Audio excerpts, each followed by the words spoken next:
বাংলাদেশের অন্তর্বর্তী সরকারের জাতীয় নিরাপত্তা উপদেষ্টা এখন মার্কিন মুলুক সফরে আছেন। নির্বাচনের মাত্র ৩৩ দিন আগে ডক্টর খলিলুর রহমানের ওয়াশিংটন সফর ঢাকার রাজনৈতিক ও কূটনৈতিক অলিন্দে বহুমুখী জল্পনার জন্ম দিয়েছে। বাংলাদেশের গণমাধ্যম এবং সরকার প্রেসে মূলত ট্রাম্প প্রশাসনের নতুন বাণিজ্যিক শুল্ক নীতি এবং বিতর্কিত ভিসা বন্ড সংক্রান্ত জটিলতা নিরসনের উপর জোর দিচ্ছে। অন্যদিকে কয়েকটি ভারতীয় সংবাদমাধ্যমের খবরে বলা হচ্ছে, আসন্ন জাতীয় সংসদ নির্বাচন এবং আঞ্চলিক নিরাপত্তা সংক্রান্ত কয়েকটি বিষয় আলোচনার জন্য খলিলুর রহমানকে তলব করেছে মার্কিন কর্তৃপক্ষ। বাংলাদেশের অন্তর্বর্তী সরকারের পক্ষ থেকে বাণিজ্য শুল্কের বিষয়ে গুরুত্ব দেওয়া হলেও যুক্তরাষ্ট্রের রাজনৈতিক বিষয়ক under secretary of state Allison Hooker এবং দক্ষিণ ও মধ্য এশিয়া বিষয়ক মার্কিন সহকারী পররাষ্ট্রমন্ত্রী পল কাপুরের সঙ্গে জনাব খলিলুর রহমানের যে বৈঠকটি হবার কথা রয়েছে, সেই বৈঠকের আলোচ্য সূচিতে বাণিজ্য ইস্যুটি নেই, বরং অ্যালিসন হুকার ১ মাস আগে ইন্দো প্যাসিফিক অঞ্চলের নিরাপত্তা ইস্যুতে ভারত সফর করেছিলেন। কূটনৈতিক সূত্রগুলো বলছে, সে সফরের আলোচনা থেকে আসা বেশ কিছু ইস্যু নিয়ে আলোচনার জন্যই মার্কিন মুলুকে ডাক পড়েছে বাংলাদেশের জাতীয় নিরাপত্তা উপদেষ্টার। আর এই ইস্যুগুলোর সাথে ভারত ও বাংলাদেশের পরস্পর সম্পর্কিত বেশ কিছু ইস্যু আছে বাংলাদেশের নির্বাচন ইস্যু। বৈঠকটিতে দক্ষিণ ও মধ্য এশিয়া বিষয়ক বিশেষ দূত ভারতে নিযুক্ত মার্কিন রাষ্ট্রদূত সার্জিও গোরের উপস্থিত থাকার কথা থাকলেও জরুরি প্রয়োজনে মিস্টার গোর নয়াদিল্লি চলে গিয়েছেন। এই বৈঠকে বাংলাদেশের পক্ষ থেকে বড় ইস্যুটি হলো ট্রাম্প প্রশাসনের অবৈধ অভিবাসনের বিরুদ্ধে কঠোর অবস্থানের অংশ হিসেবে যুক্তরাষ্ট্রে অবৈধভাবে বসবাসরত প্রায় ৫,০০০ বাংলাদেশিকে ফেরত পাঠাতে চায় ওয়াশিংটন। নির্বাচনের আগে যাতে এমন বড় সংখ্যক বাংলাদেশিকে ফেরত না পাঠায়, সেটি নিশ্চিত করতে চায় ঢাকা। বাংলাদেশের প্রধান উপদেষ্টা দপ্তর থেকে অন্তর্বর্তী সরকার জাতীয় নিরাপত্তা উপদেষ্টা বা NSA এর রোহিঙ্গা সমস্যা ও অগ্রাধিকার বিষয়ক উচ্চ প্রতিনিধি ডক্টর খলিলুর রহমানকে যে জিও বা গভর্নমেন্ট অ্যাপ্রুভাল দেওয়া হয়েছে, সেখানে দেখা যাচ্ছে জনাব খলিলুর রহমান ৮ থেকে ১২ ডিসেম্বর দুটি দেশ সফর করবেন। দেশ দুটি হলো সংযুক্ত আরব আমিরাত এবং মার্কিন যুক্তরাষ্ট্র। বাংলাদেশের গণমাধ্যমগুলোতে খলিলুর রহমানের মার্কিন যুক্তরাষ্ট্র সফরের খবর প্রকাশ পেলেও তিনি কেন সংযুক্ত আরব আমিরাত সফরে গিয়েছেন সেটি সম্পর্কে কিছু জানানো হয়নি। দুটো দেশই তার সরকারি সফর হিসেবে বিবেচিত হচ্ছে। ডক্টর খলিলুর রহমানকে যেদিন জিও দেওয়া হয়, সেদিন আরো ২জন সরকারি কর্মকর্তাকে জিও দেওয়া হয়েছে। ৬ জানুয়ারি ইস্যু করা জিওতে দেখা যাচ্ছে প্রধান উপদেষ্টার মুখ্য সচিব এম সিরাজউদ্দিন মিয়া এবং জাতীয় নিরাপত্তা উপদেষ্টা খলিলুর রহমানের সিনিয়র কনসালটেন্ট মোহাম্মদ মোস্তাইন বিল্লাহ একদিনের জন্য সংযুক্ত আরব আমিরাতে সরকারি সফরে যান। দিনটি হলো ৮ জানুয়ারি। দৈনিক প্রথম আলোর খবরে বলা হয়েছে, নতুন বছরের শুরুতে মার্কিন president Donald Trump remittance, visa ও ভ্রমণের ক্ষেত্রে কড়াকড়ি সিদ্ধান্ত নিয়েছেন। ট্রাম্প প্রশাসনের কঠোর ২ সিদ্ধান্ত অন্যান্য বেশ কয়েকটি দেশের মতো বাংলাদেশের জন্য নতুন চাপ হিসেবে বিবেচনা করা হচ্ছে। এমন এক প্রেক্ষাপটে জাতীয় নিরাপত্তা উপদেষ্টা খলিলুর রহমান ৫ দিনের সফরে ওয়াশিংটন গেছেন। ঢাকা ও ওয়াশিংটনের কূটনৈতিক সূত্রগুলোর বরাত দিয়ে পত্রিকাটি জানিয়েছে, আগামী মাসে অনুষ্ঠেয় জাতীয় নির্বাচনের আগে জাতীয় নিরাপত্তা উপদেষ্টার এই সফরে দেশের গণতান্ত্রিক উত্তরণের প্রক্রিয়ায়, নির্বাচন, রাজনৈতিক পরিস্থিতি এই বিষয়গুলো অগ্রাধিকার পাবে। এছাড়া যুক্তরাষ্ট্রের সঙ্গে সম্পর্ক শুল্কের আলোচনায় যেসব সিদ্ধান্ত হয়েছে, তার পর্যালোচনার প্রসঙ্গ এই সফরের আলোচনায় আসবে। ৮ জানুয়ারি বিকেলে ওয়াশিংটন ডিসিতে ডক্টর খলিলুর রহমান মার্কিন বাণিজ্য প্রতিনিধি রাষ্ট্রদূত জেমিসন গ্রিয়ারের সঙ্গে সাক্ষাৎ করেন। তিনি USTR এর সহকারী ব্র্যান্ডন লিঞ্চের সঙ্গেও একটি আলাদা বৈঠক করেছেন। গ্রিয়ারের সঙ্গে সাক্ষাৎকালে ডক্টর খলিলুর রহমান বাংলাদেশ ও যুক্তরাষ্ট্রের মধ্যে বাণিজ্য ব্যবধান হ্রাসের অগ্রগতি সম্পর্কে জানান। তিনি বলেন, পারস্পরিক বাণিজ্য চুক্তি আনুষ্ঠানিকভাবে বাস্তবায়নের আগেও বাংলাদেশ যুক্তরাষ্ট্র থেকে আমদানি উল্লেখযোগ্যভাবে বাড়িয়ে বাণিজ্য ব্যবধান হ্রাসে বড় পদক্ষেপ নিয়েছে এবং চুক্তির কিছু গুরুত্বপূর্ণ দিক বাস্তবায়ন করেছে। বাংলাদেশের অন্তর্বর্তী সরকারের পক্ষ থেকে দাবি করা হয়েছে, ডক্টর খলিলুর রহমান USTR কে পারস্পরিক শুল্ক বর্তমান ২০% থেকে হ্রাস করার প্রস্তাব দিয়েছে। রাষ্ট্রদূত গ্রিয়ার এই প্রস্তাবটি ইতিবাচকভাবে বিবেচনা করতে সম্মত হয়েছে বলে সরকারি বিজ্ঞপ্তিতে জানানো হয়েছে। মার্কিন কন্টেন্ট ব্যবহার করে পোশাকের উপর মার্কিন পারস্পরিক শুল্ক কমানো বা বাতিলের বিষয়ে ডক্টর রহমানের প্রস্তাব গুরুত্ব সহকারে বিবেচনা করার বিষয়ে একমত হন। সরকার বলছে, উভয় পক্ষই হাতে গোনা কয়েকটি বিষয় দ্রুত সমাধানে সম্মত হয়েছে, যাতে পারস্পরিক শুল্ক চুক্তি চূড়ান্ত এবং দ্রুত কার্যকর করা যায়। ডক্টর খলিলুর রহমান যুক্তরাষ্ট্রের রওনা দেওয়ার আগে মার্কিন ভিসা বন্ডের তালিকায় বাংলাদেশকে অন্তর্ভুক্ত করার খবর গণমাধ্যমে প্রকাশিত হয়েছে। দৈনিক প্রথম আলোর খবরে বলা হয়েছে, এই প্রেক্ষাপটে যুক্তরাষ্ট্রের ভিসা বন্ডের তালিকায় বাংলাদেশকে অন্তর্ভুক্ত করার বিষয়ে জেমিন গ্রিয়ারের দৃষ্টি আকর্ষণ করেন খলিলুর রহমান। জাতীয় নিরাপত্তা উপদেষ্টা এ সময় ইউএসটিআর কে বলেন, যুক্তরাষ্ট্র থেকে পণ্য আমদানি সহ ব্যবসা বাড়াতে বাংলাদেশের ব্যবসায়ীদের দেশটিতে ভ্রমণ এর মধ্যেই বেড়েছে। বাণিজ্য ঘাটতি দূর করার মাধ্যমে ভবিষ্যতে ব্যবসা বাড়াতে বাংলাদেশের ব্যবসায়ীদের যুক্তরাষ্ট্র ভ্রমণের ক্ষেত্রে ভিসা বন্ডের বিষয়টি প্রতিবন্ধকতা তৈরি করবে। তাই বাংলাদেশকে মার্কিন ভিসা বন্ডের আওতাভুক্ত করার প্রেক্ষাপটে বাংলাদেশি ব্যবসায়ীদের যুক্তরাষ্ট্র ভ্রমণ সহজ করতে জেমিন গ্রিয়ারকে তার অবস্থান থেকে ভূমিকা রাখার অনুরোধ জানান খলিলুর রহমান।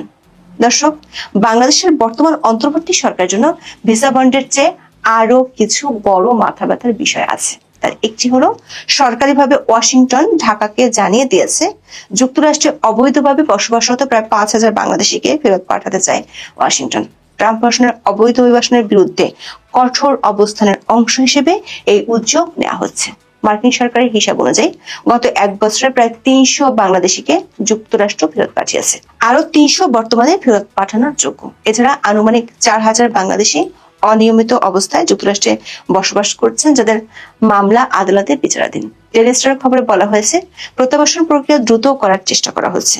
বাংলাদেশের অন্তর্বর্তী সরকারের জন্য এটি একটি বড় মাথা ব্যথার কারণ হয়ে দাঁড়িয়েছে। কূটনৈতিক সূত্রগুলো বলছে, ট্রাম্প প্রশাসন অবৈধ অভিবাসন দমনে এতটাই সিরিয়াস যে সেখানে বাংলাদেশের কিছুই করার নেই, শুধু অনুরোধ করা ছাড়া। তবে বাংলাদেশকে ভিসা বন্ডভুক্ত করার পরপরই 5,000 অভিবাসীকে যদি ফেরত পাঠায়, সেটি অধ্যাপক ইউনূসের গত 17 মাসের কূটনৈতিক ব্যর্থতার বড় ইতিহাস হয়ে থাকবে। কূটনৈতিক সূত্রগুলো বলছে, খলিলুর রহমানের এই সফরে সবচেয়ে গুরুত্বপূর্ণ বৈঠকটি হবে আমেরিকার রাজনীতি বিষয়ক আন্ডার সেক্রেটারি অ্যালিসন হুকারের সঙ্গে। ওই বৈঠকে দক্ষিণ ও মধ্য এশিয়া বিষয়ক সহকারী মার্কিন পররাষ্ট্র সেক্রেটারি ভারতীয় বংশোদ্ভূত পল কাপুর থাকবেন। দিল্লিতে মার্কিন রাষ্ট্রদূত এবং দক্ষিণ ও মধ্য এশিয়া বিষয়ক যুক্তরাষ্ট্রের বিশেষ দূত সার্জিও গোর উপস্থিত থাকার কথা থাকলেও তিনি দিল্লিতে চলে যাওয়ায় থাকছেন না বলে নিশ্চিত হওয়া গেছে। জানা গেছে, এই বৈঠকে দুটি গুরুত্বপূর্ণ বিষয় আলোচনা হবে।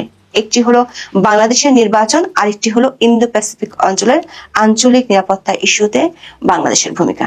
একাধিক সূত্র জানাচ্ছে, বাংলাদেশের নির্বাচন নিয়ে খলিলুর রহমানকে মার্কিন প্রশাসন তাদের অভিমত জানিয়ে দেবে। রাজনৈতিক ও কূটনৈতিক মহলের একাংশের মতে, আওয়ামী লীগকে বাদ দিয়ে নির্বাচন করার বিষয়ে মার্কিন প্রশাসনের উপর নানা মহল থেকে চাপ তৈরি হয়েছে। মার্কিন প্রশাসন মনে করছে, আওয়ামী লীগ ছাড়া ভোট হলে নির্বাচনের পর দেশে বড় ধরনের অশান্তি তৈরি হতে পারে। এমন আশঙ্কার কথা শেখ হাসিনার ছেলে সজীব ওয়াজেদ জয় একাধিকবার বলেছেন। যদিও 12ই ফেব্রুয়ারি নির্বাচনের জন্য প্রার্থীদের মনোনয়নপত্র জমা দেওয়ার পর্ব শেষ হয়ে গিয়েছে, আনুষ্ঠানিক প্রচারও শুরু হবে কয়েকদিনের মধ্যে। ডিসেম্বরের শেষ দিকে একদল প্রভাবশালী মার্কিন আইন প্রণেতা যেমন গ্রেগরি মিক্স, বিল হুইজেঙ্গা ডক্টর ইউনূসকে চিঠি লিখে আওয়ামী লীগকে রাজনীতি থেকে দূরে সরিয়ে রাখার বিষয়ে উদ্বেগ প্রকাশ করেছিলেন। আইন প্রণেতাদের এই চিঠিতে বলা হয়েছিল, কোন একটি প্রধান রাজনৈতিক দলের কর্মকাণ্ড স্থগিত রাখা বা তাদের নির্বাচনে অংশ নিতে বাধা দেওয়া গণতান্ত্রিক রীতিনীতির পরিপন্থী হতে পারে। ডক্টর খলিলুর রহমানের সাথে মার্কিন কর্মকর্তাদের বৈঠকে এই বিষয়টি নিয়ে আলোচনা হওয়ার প্রবল সম্ভাবনা রয়েছে। ট্রাম্প প্রশাসনের একটি অংশ মনে করে, আওয়ামী লীগকে নির্বাচনের বাইরে রাখলে দেশের চরমপন্থী গোষ্ঠীর উত্থান ঘটতে পারে, যা আঞ্চলিক স্থিতিশীলতার জন্য হুমকি। দর্শক, মার্কিন দূত সার্জিও গোর বৈঠকটিতে থাকার কথা ছিল, কিন্তু দিল্লিতে জরুরি মিটিং পড়ে যাওয়ায় তিনি দিল্লিতে চলে গিয়েছেন। দিল্লিতে তিনি বৃহস্পতিবার একটি গুরুত্বপূর্ণ বৈঠক করেছেন। আর শুক্রবার ভারতের পররাষ্ট্র মন্ত্রণালয়ের মুখপাত্র রণদীপ জয়সওয়াল সাপ্তাহিক মিডিয়া ব্রিফিং এ বাংলাদেশ সম্পর্কে 3টি ইস্যুতে কথা বলেছেন। ইস্যু 3টি হলো, সাম্প্রতিক বাংলাদেশ বিমান বাহিনী প্রধানের পাকিস্তানের সফরের সময় JF-17 থান্ডার যুদ্ধ বিমান ক্রয়ের সম্ভাব্য আলোচনা, বাংলাদেশে সংখ্যালঘু নির্যাতন আর বাংলাদেশের আসন্ন নির্বাচন। ভারত বরাবরের মতোই অন্তর্ভুক্তিমূলক নির্বাচনের জন্য আরো একবার আহ্বান জানিয়েছে। জয়সওয়াল বলেছেন, ভারত অংশগ্রহণমূলক ও অন্তর্ভুক্তিমূলক নির্বাচনের সমর্থন ও আহ্বান অব্যাহত রেখেছে, যাতে একটি বিশ্বাসযোগ্য জনমত বা ম্যান্ডেট প্রতিষ্ঠিত হয়। দর্শক, আমেরিকার রাজনীতি বিষয়ক আন্ডার সেক্রেটারি অ্যালিসন হুকার, যার সাথে খলিলুর রহমান বৈঠক করবেন, সেই হুকার গত 7 থেকে 12 ডিসেম্বর 5 দিন ভারত সফর করে গেছেন। তার এই সফরটি ছিল ইন্দো প্যাসিফিক অঞ্চলের নিরাপত্তা ইস্যু নিয়ে। ওই আলোচনায় এই অঞ্চলে যে দেশগুলোর সাথে চীনের সামরিক সম্পর্ক বেশি, তাদের বিষয়ে কিছু নীতিগত সিদ্ধান্ত হয়। কূটনৈতিক সূত্রগুলো বলছে, গত বছর অক্টোবরের শেষ দিকে অন্তর্বর্তী সরকারের সাবেক উপদেষ্টা আসিফ মাহমুদ ফেসবুক পোস্টে জানিয়েছিলেন, চীনের তৈরি 20টি J-10C মাল্টিরোল যুদ্ধ বিমান কেনার উদ্যোগ নিয়েছে বাংলাদেশের অন্তর্বর্তী সরকার, যার মধ্যে 15,000 কোটি টাকার বেশি খরচ হবে। বাংলাদেশ অনেক আগে থেকেই চীন থেকে প্রচুর অস্ত্র ও সরঞ্জাম কিনে থাকে, কিন্তু আসিফ মাহমুদের এমন পোস্ট নিয়ে অ্যালিসন হুকারের ভারত সফরের সময় আলোচনা হয়। পাশাপাশি বাংলাদেশে জেল পলাতক জঙ্গিদের ধরতে না পারা সহ আঞ্চলিক নিরাপত্তা ইস্যুতে কিছু কৌশলগত প্রস্তাব ডক্টর খলিলুর রহমানের মাধ্যমে অন্তর্বর্তী সরকারকে জানিয়ে দেওয়া হয়। আঞ্চলিক নিরাপত্তার মধ্যে রাখাইন ইস্যুটিতে আলোচনা হতে পারে বলে একটি সূত্র জানিয়েছে। ওয়াশিংটন সফরে মার্কিন প্রতিরক্ষা ও গোয়েন্দা কর্মকর্তাদের সাথে বৈঠকে এই অঞ্চলের নিরাপত্তা স্থিতিশীল রাখতে যুক্তরাষ্ট্রের কোনো বিশেষ চাহিদার বিপরীতে বাংলাদেশের সার্বভৌমত্ব সুরক্ষা নিশ্চিত করার বিষয়টি আলোচনা আসতে পারে। কূটনৈতিক সূত্রগুলো বলছে, খলিলুর রহমানের ওয়াশিংটন সফর কেবল দ্বিপাক্ষিক নয়, বরং এটি একটি ত্রিভুজাকার কূটনৈতিক সমীকরণের অংশ। কারণ বাংলাদেশের সংসদ নির্বাচনের আর আছে 33 দিন। এত অল্প সময়ের জন্য সরকার একজন নীতি নির্ধারককে আমেরিকায় তলব করার শুধু শুল্ক নিয়ে আলোচনার জন্য হতে পারে না। নির্বাচনের মাত্র 33 দিন আগে এনএসএ পর্যায়ের এই সফর শুধুই রুটিন মাফিক নয়। রাজনৈতিক বিশ্লেষকদের মতে মার্কিন স্টেট ডিপার্টমেন্ট এবং হোয়াইট হাউস থেকে ঢাকাকে সম্ভবত একটি বিশেষ বার্তা দেওয়ার জন্য ডেকে পাঠানো হয়েছে। এই বার্তার মূল বিষয়বস্তু হতে পারে নির্বাচনের গ্রহণযোগ্যতা নিশ্চিত করা। ট্রাম্প প্রশাসন চাইবে বাংলাদেশের নতুন সরকার যেন ইন্দো প্যাসিফিক অঞ্চলে মার্কিন কৌশলের সাথে সামঞ্জস্যপূর্ণ থাকে এবং চীনের প্রভাব বলয় থেকে দূরে থাকে। কূটনৈতিক সূত্রগুলো বলছে, মার্কিন উচ্চ পর্যায়ের প্রতিনিধিরা খলিলুর রহমানকে যেসব বার্তা দিবেন সেগুলো আরো পরিষ্কার হয়ে উঠবে বাংলাদেশের নতুন মার্কিন রাষ্ট্রদূত ব্রেন্ট ক্রিস্টেনসেনের ল্যান্ড করার পর। ক্রিস্টেনসেনের 12 জানুয়ারি ঢাকায় পৌঁছানোর কথা আছে।